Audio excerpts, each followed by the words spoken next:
Nobody, not even herself, knows 100% whether or not Giorgia Bronzini will choose to make 2018 the final season of her lengthy career as a professional cyclist.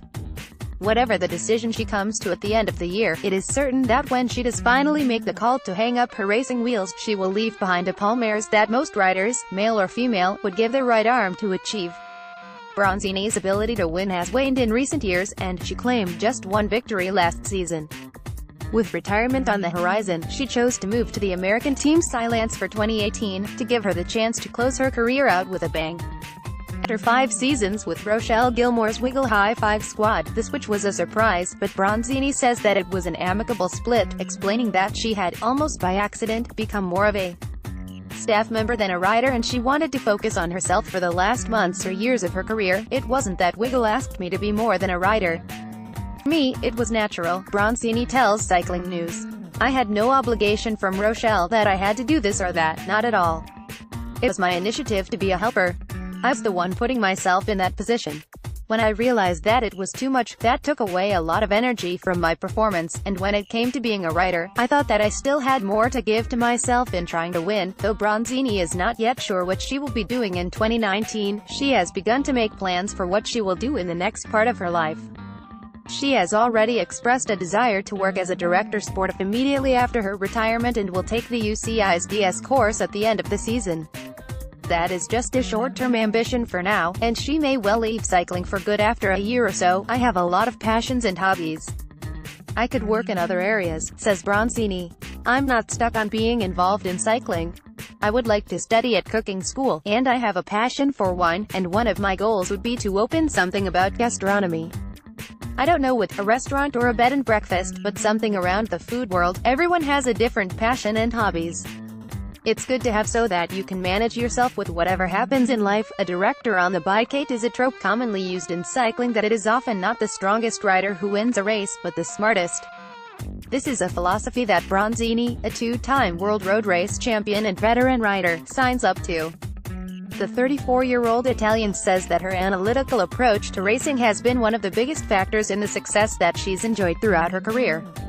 Since turning professional in 2003, Bronzini has become one of the most prolific winners in the women's peloton. She has claimed more than 80 victories over the years, including 3 elite-level world titles, with 2 consecutive victories on the road in 2010 and 2011, and a points race win at the 2009 Track World Championships.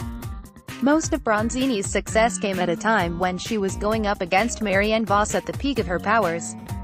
On her day, few can beat Bronzini, but she says that she was not the fastest in the pack and it was her tactics that more often than not got her over the line first. Finding the right tactic was crucial for me. It was so important, Bronzini says.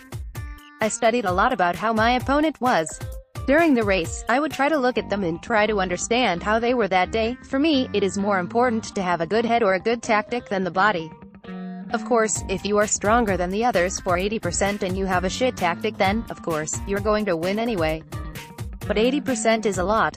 You could have a good plan, but then you might not be able to make it happen.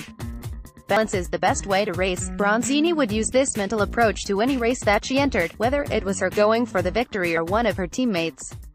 She could often be seen dropping back to the team car to discuss tactics with the team's director sportifs or making suggestions over the radio, though she points out that she would ultimately go with the team decision. Whether she agreed with it or not, I would try to explain my point of view, and he would explain his point of view, and we would try to find the best solution, she says. But I don't think I would be arrogant enough to say, this is what I've decided. It is this approach to her racing that led her former Wiggle team manager Kurt Bogarts to describe her as a DS on the bike. She got the maximum out of herself and the team around her. She is a good motivator and almost a sports director on the bike also, says Bogarts. When Giorgia started, she was seen as just a sprinter, but then I think she has done much more than that. She is a real champion and probably one of the best of her generation. The beginnings. Cycling wasn't Bronzini's first choice of sport as a young child. It wasn't even on her radar at that point. At 11, Bronzini was into gymnastics, but she struggled with the rigidity of the sport and regularly found herself in trouble with the coaches. She was often sent off to work on her core or some other form of punishment work so that she didn't distract the others. I was 11 years old. I wanted to play and to have fun, but me maybe more than the other girls, says Bronzini. I was a little bit sad, so I said to my mom and dad that I wanted to change sport because I wasn't having fun anymore. My dad was quite keen on cycling. He didn't do it, but he followed the Giro d'Italia and the Tour de France, the main races, on TV. For this, he said if you want you could try cycling. Her father took her along to a regular weekend event, and Bronzini was immediately hooked. She found that she could express herself much more on the bike than she had ever been able to in the gym, though that work had stood her in good stead when she did pick up the bike. With the strength she'd built up in gymnastics, the physicality of cycling did not feel such a big step, and she was soon taking victories upon victories. From there, I started to get interested, and I was finding information about how to develop and how I could go up, she says. I had it in my mind that I wanted to be in the national jersey at the Worlds or something. Step by step, I dreamed bigger and bigger, and my main goal was to participate in the Olympic Games, and then, afterwards, I wanted to be world champion. Step by step, I was making reasonable goals that weren't just a dream. When Cycling News asks if she's ever regretted giving up gymnastics for cycling, she gives a definite no in response. Though, she says that had she not been able to win as frequently as she has, then she may well have left the sport behind a long time ago. Bronzini is razor-focused. She wouldn't have had the success that she had without it, but she still hasn't let the fun side slip away. Now 34, she's found a balance between pushing herself hard and knowing when to give herself a break. Balance is something that is important for Bronzini, and in an interview in 2015, the Italian explained her ethos: when you always say no, your body goes in the opposite way. For your head, you have to find the balance. My balance might not be yours, but you have to find your own. It's something that she's tried to impart to her teammates over the years, and it works. That same year, her teammate at the time, Elisa Longo Borghini, credited her in helping to claim an impressive solo victory at the Tour of Flanders. She knows what to do to become a good cyclist, and she shares that, explains Bogarts. There are a lot of sacrifices that have to be done, and she shares that with a lot of teammates to bring them on a higher level as cyclists. I think that she's well known for that. She likes to have as much fun as possible, and I think that is a very successful recipe that she shares with her teammates. People sometimes are so strict, and then there is a big explosion, and they can't do it anymore. With Giorgia, it was never like that. Bogarts worked with Bronzini from the start of the Wiggle project in 2013 until he left the team in 2016. Now, the team can boast a whole host of stars who can deliver the team to victory.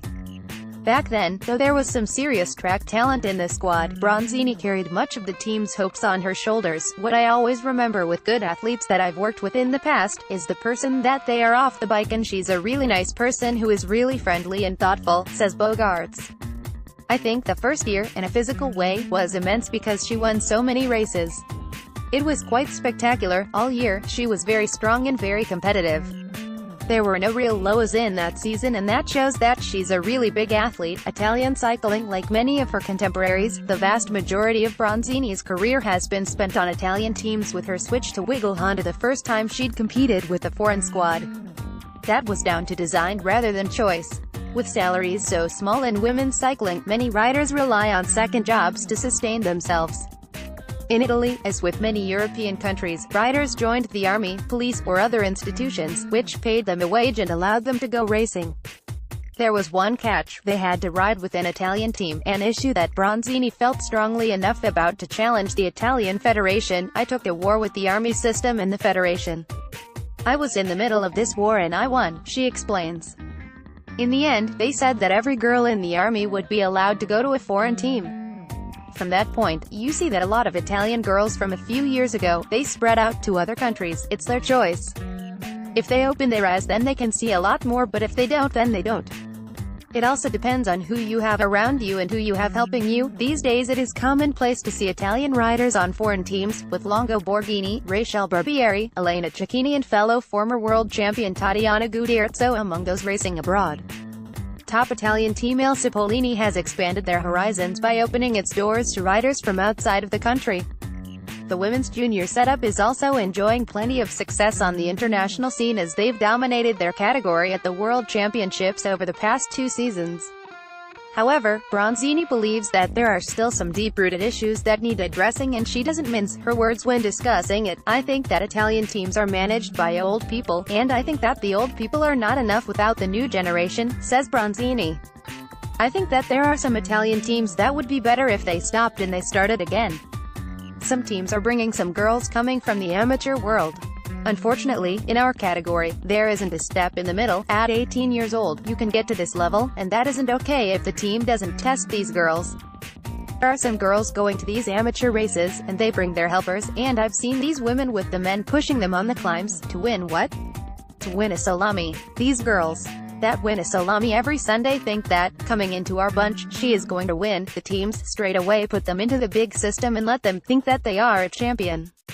Instead, I would bring a younger girl from the juniors into the team and grow her up, rather than bring a 35-year-old who is winning an amateur race. Now, mostly in Italy, things are based in the amateur world because that's where they spend the money. That is the big complication, but it is what it is. Download the Cycling News film The Holy Week. Rent $1.99 USD, or purchase $4.99 USD from Vimeo on demand. You can watch the trailer below, with options to buy or rent at the end. The Holy Week from Cycling News Films on Vimeo.